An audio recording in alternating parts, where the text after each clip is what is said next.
Bessel general differential equation ये भी होती है of the second order and degree first. तो ये इस तरह से होती हैं d2y divided by dx2 plus 1 by x dy by dx 1 by dy by dx plus 1 minus m square divided by x square into y is equal to 0. 1 minus m square divided by x square into y is equal to. So first you know that इसकी भी आपको जो ये degree है, degree क्या है? 1 है, 1 वो ऑर्डर है। जिस तरह से उसकी थी, जिस तरह से आपको कल जो आपने कौन सी इक्वेशन आपने कल डिस्कस की थी? लेजेंडर्स इक्वेशन, ठीक है ना? अब जिस तरह से आपने कल लेजेंडर्स इक्वेशन के सॉल्यूशन निकाले थे और उनको लेजेंडर्स पॉलिनॉमियल्स हमने बोला था, इनके सॉल्यूशंस को हम बोलते हैं बेसेल्स फंक्शंस या बेसेल्स पॉलिनॉमियल। देखो solution of the Bessel's equation. That's not first. Solutions of the Bessel's equation first are called Bessel's functions or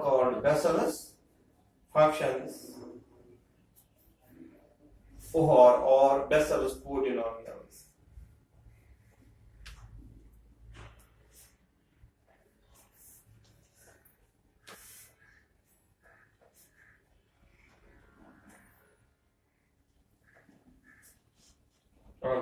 Or Bessel's and are denoted by J and X.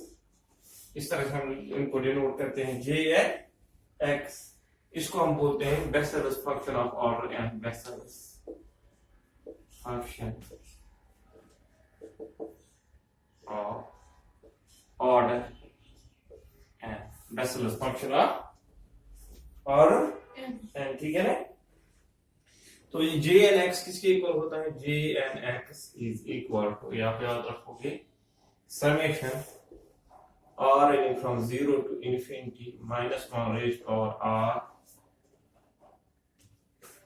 x by 2 n plus 2r x by 2 raised to power n plus 2r into 1 divided by r factorial into gamma function of, इस तरह से gamma function of, इस तरह से लिखो gamma function of n plus r minus 1। ये gamma function जो होते हैं gamma of n tau n होते हैं n minus 1 factorial. For example आपको निकालना होगा टाउ 7, वो है 7 माइनस 1 फैक्टोरियल, वो है सेकस फैक्टोरियल, वो क्या है? Six into 5 into 4 into 3 into 2 into, इस तरह से टाउ इजी हम निकालना।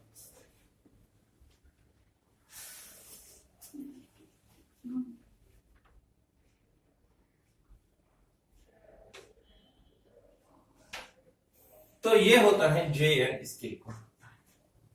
अगर J ऑफ माइनस n में लूंगा and J of minus n x, यानी n को मैंने किससे रिप्लेस किया है? n को मैंने किससे माइनस, तो यहाँ पे भी हर ऑफ n को खाली r running from 0 to infinity minus 1 raised power r into x by 2 raised power minus m plus 2r into 1 divided by r factorial into gamma function of minus m plus r minus 1। इस तरह से इतने जमीनी या को याद memorise करना है तो ये डायरेक्ट आ सकता है, आपको डेराइव तो ये नहीं करने हैं। ये इनको हम बोलते हैं बेसेल्स फंक्शंस या बेसेल्स पॉलिनॉमियल्स।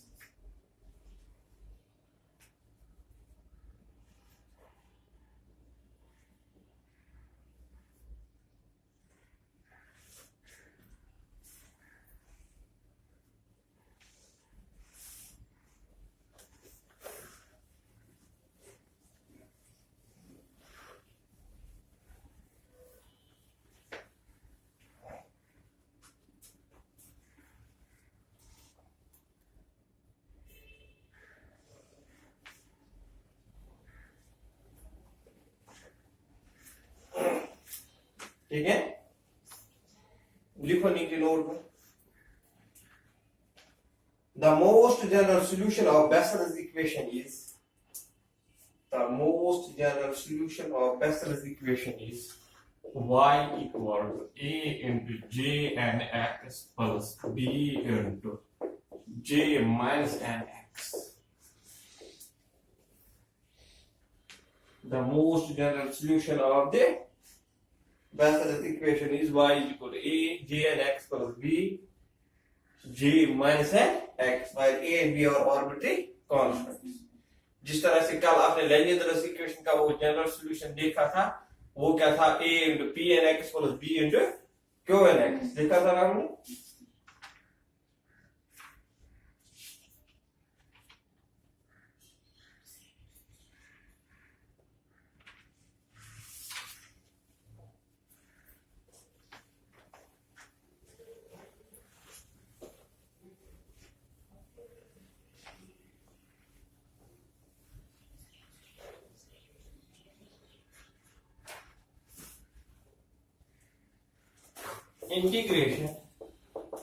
Integration means solution. अगर आपको होगा कहीं पे integration of given differential equation, वो मीन करना है आपको सॉल्यूशन, क्योंकि मैक्सिमम टाइम आपको सॉल्यूशन तब जाके लास्ट पे निकलता है when you integrate the function, ठीक है ना। सो इंटीग्रेशन या सॉल्यूशन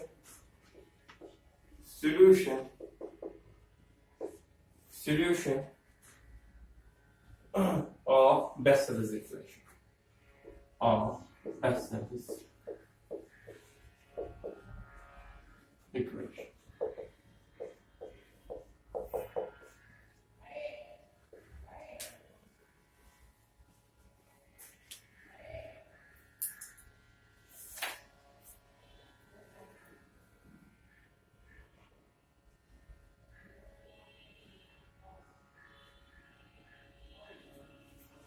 देखो, the solution of the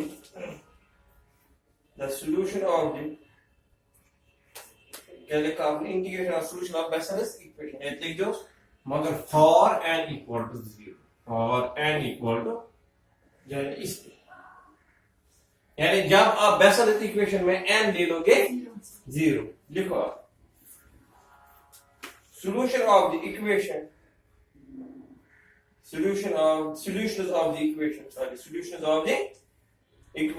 कौन सी इक्वेशन अब आएगी, d2y divide by dx2 plus 1 by x dy by dx, फिर क्या आएगा आपको यहाँ पे, फिर है ना 1 minus n square by x square, n तो 0 है तो वहां पे y आएगा इक्वल टू 0। वो ये तो बेसेल्स इक्वेशन ही है, मगर for n is equal to 0 के लिए आप क्या कर सकते हो, n ऑफ 0 दे सकते हो। Solution of the equation, the solution of the Bessel's equation write as for n equal to 0, यानी that is this equation, ठीक, इस तरह से हम लेते हैं y equal to a0 into 1 minus x square divided by 2 square plus x4 divided by 2 square into 4 square minus x6 divided 2 square into 4 square into 6 square। इसी तरह डॉक्टर हुए नीचे x a ये ना बनकर के 2 square 4 square 6 square 8 square and so on, यहाँ पे माइनस एंड सो इस तरह से। आपको जस्ट याद रखना है, यहाँ पे आपको ना तो डिराइव करना है, क्योंकि ये बहुत बड़े 5-6 पेज में इनकी डेरिवेशंस होते हैं। आपको जस्ट रिमेंबर करना है कि भी वो लिखेगा वहां पे which of the following is the solution of the Bessel's equation for n equal to 0।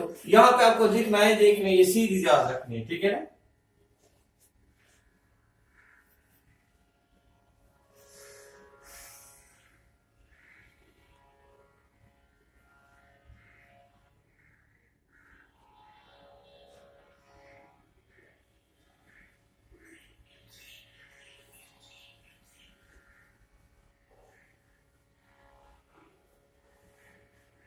लिखा हुआ था, if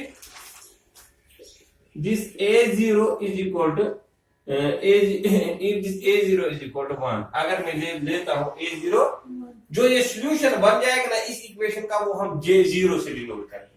j देखो, if a0 is equal to 1, then the solution is denoted by j0 of x, then the solution is denoted by j0 of x। तो क्या ये j0 therefore given equation, यहाँ पे जब आप a0 को 1 दे दोगे तो बिल्कुल यहाँ पे a0 की जगह 1 आएगा, और उसको आप डिनोट करते हुए j0x, यानी 1 से मल्टीप्लाई करके आपको यही आएगा, ठीक है ना, यानी j0x is equal to this.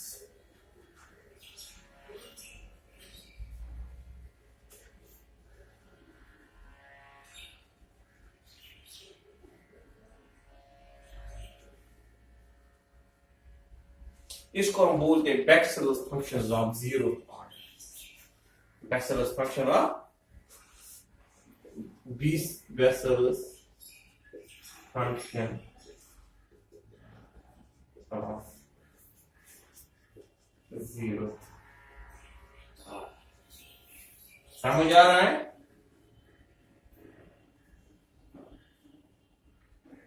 Bexell's function of वहां पे कभी ऑब्जेक्ट आ सकता है, for Bexell's function of zero था, a0 is equal to 0, a0 is equal to 1, a0 is equal to 2, a0 का वैल्यू क्या है उस वक्त 1 है, करेक्ट। तो यहाँ पे जो a0 है वो 1।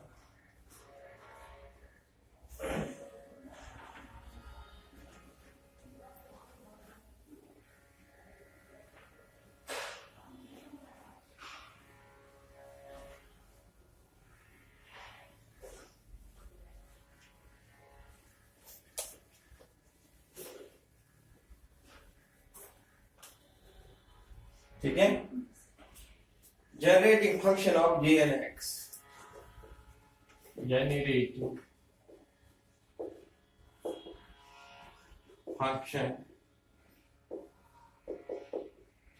ऑफ j and x, जिस तरह से जनरेटिंग फंक्शन ऑफ का आपने p and x देखा ना, वो है 1 minus 2y h x plus h carries power minus 1/2, है ना।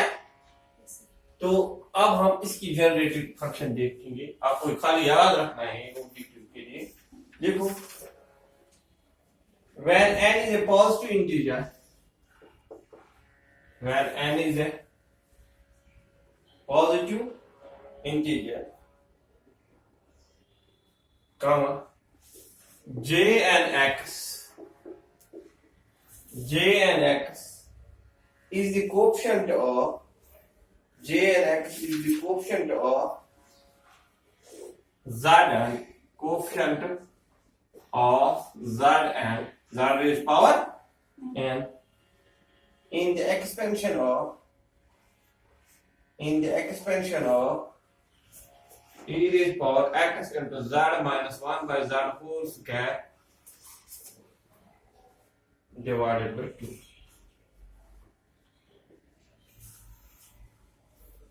यहाँ पे इसका whole square is the coefficient of z raised power n in the expansion of e। e को ये पावर है, ये इस तरह से e को पावर है, एक्सप्रेस करना, e थोड़ा बड़ा लिखो और वो है x into क्या बात, वो छोटा z minus 1 by z whole square whole divided by, यानी यार this means whole divided by 2, ठीक है ना। इसको हम बोलते हैं generating function of j and x। तो ये आपको याद रखना है, ऑब्जेक्टिव आ सकता है, इसको हम बोलेंगे generating function of j and x। यानी यहाँ पे आपको दो चीजें याद रखनी है। एक चीज याद रखनी है, अगर वहां पे ऑब्जेक्ट आएगा कोएफिशिएंट ऑफ किसका कोएफिशिएंट है in the expansion of this j, तो वो है z raised power n। For example वहां पे आपको j5x निकालना है, so give me coefficient in j5x knee coefficient of value, coefficient of किसका कोएफिशिएंट निकलेगा, j and x किसका कोएफिशिएंट है, अगर j5 होगा second coefficient of z raised power। वहां पे जो एक्सपेंशन में होगा। इसी तरह से जे tan x, so give coefficient E, coefficient of, तो एक चीज आपने ये नोट कर लिया, दूसरे आपने ये नोट कर ली इसकी जनरेटिंग फंक्शन कौन सी है, वो ये, ठीक है ना। ये दो चीजें यहां पे आपको जबान याद रखनी है।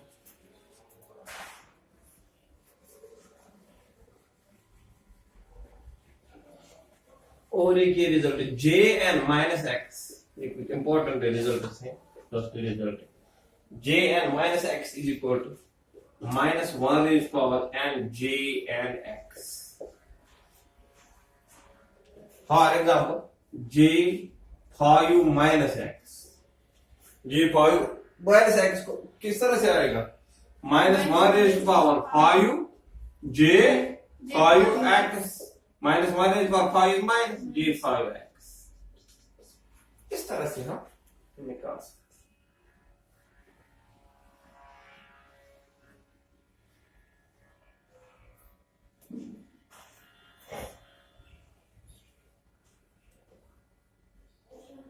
अब कुछ प्रॉब्लम्स हम ऑन लेजेंडर्स एंड बेसेल्स फंक्शंस करेंगे।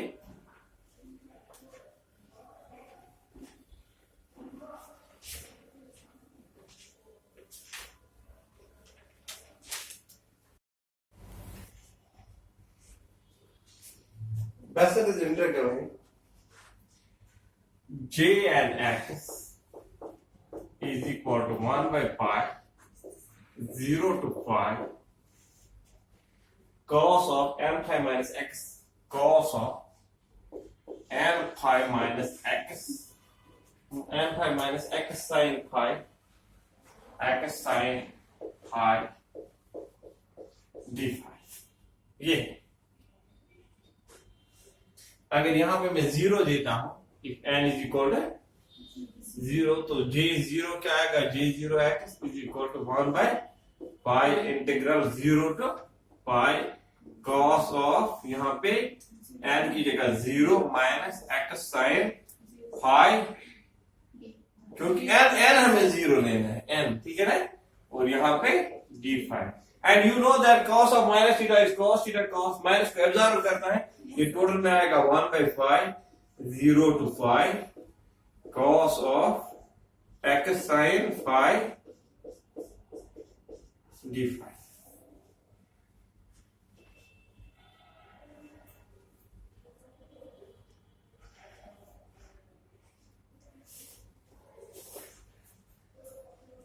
अब लेजेंडर पे और एक फार्मूला है जो मैं यहीं पे बेसिस में वो भी लिख लेता हूं, वरना ये अलग है, ये लेजेंडर में, चलो इस पे एक ही थी।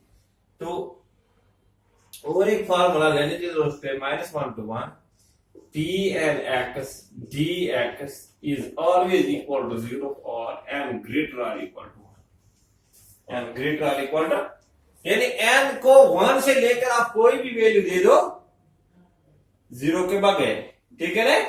तो ये जो वाला इंटीग्रल है ना, Pn x क्या है, लेजेंडर को लेना है, तो ये 0। For example -1 to 1 P1 x से स्टार्ट करो dx, -1 to 1 P2 x dx, -1 to 1 P3 x dx। इसी तरह से सब के सब किसके बराबर होंगे, 0। तो दक्षिण हास king -1 to 1 P1000 x dx, तो इसका डिफरेंशियल दिया 0। इससे बजारा नहीं होते n 0, अब हम n पे 0 m लेंगे हम 0, तो वो ये इंटीग्रल -1 to 1 शाबाश P 0 x dx, that is -1 to 1 P 0 x किसके इक्वल है, 1, तो यहाँ पे 1 dx, इसकी इंटीग्रेशन क्या आएगी आपको, x, तो इसकी x with this limit is -1 to 1, that is 1 minus plus 1, तो इसका वैल्यू 2। तो खाली इसका वैल्यू जब 2 होगा ना, तो वहां पे आ सकता है at n is equal to 0, इसका वैल्यू, इस इंटीग्रल का वैल्यू 2 है, यानी टोटल मैं लिख सकता हूं this -1 to 1 p n x dx is equal to 2 if n is equal to 0 and is equal to 0 for n greater or equal to 1. यहाँ greater than 0 भी इस जगह आप n greater than 0 भी लिख सकते हो. n belongs to set of positive integers. इस तरह से आप लिख सकते हैं, यानी इस इंटीग्रल को.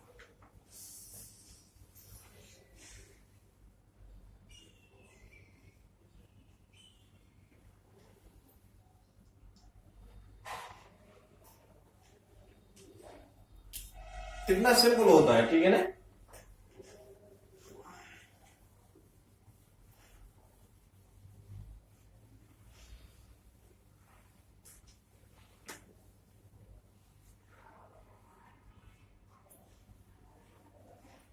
इसी तरह से एक और integral 0 to 1 p n x dx 0 to 1 p n x dx is equal to 0 if n is given. If n is, क्योंकि वो जिस तरह से मैंने प्रॉपर्टीज डाले ना वो ऐसा नहीं है ऐसे वैसे क्वेश्चन देगा आप कहोगे कि वहां पे अगर होगा यहाँ पे n इवन है वहां पे कुछ और देगा, वो इस तरह से क्वेश्चन देगा, कोई ना कोई प्रॉपर्टी वहां पे यूज होती होगी, ठीक है ना, जिससे आप कैलकुलेशन से बच जाओगे वहां पे. तो अगर n इवन है तो ये 0 to, ये मत है -1 to 1. अगर -1 to 1 हो तो आपको पता है n इक्वल टू 0 पे वो 2 है, बाकी सब पे 1 2 3 सब पे 0 है, ठीक है ना. मगर ये 0 to 1 इंटीग्रल है, तो for n is even this is 0. This mean 0 to 1 p2 dx 0 to 1 p4 dx 0 to 1 p6 dx and so on. जब भी n आप इवन ले लोगे इन सब के वैल्यू 0 आ गए.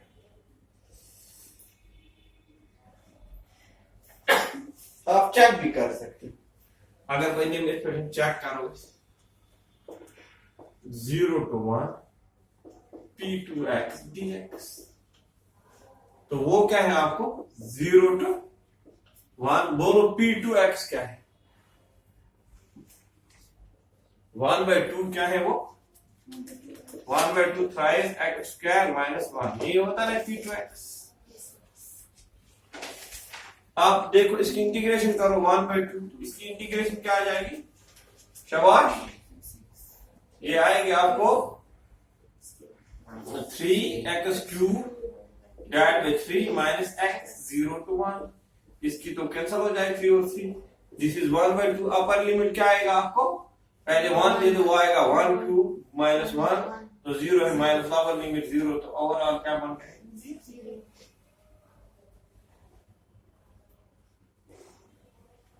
समझ आ रहा है. तो ये 0 to 1 जब होगा तब इवन पे ये 0 है, और का पता नहीं, वहां पे कैलकुलेट करना होगा क्योंकि ये इवन पे पता है 0 है. 4 ले लोगे 0 है, 6 ले लोगे, करने की जरूरत नहीं है, ये मैंने चेक आपके लिए किया.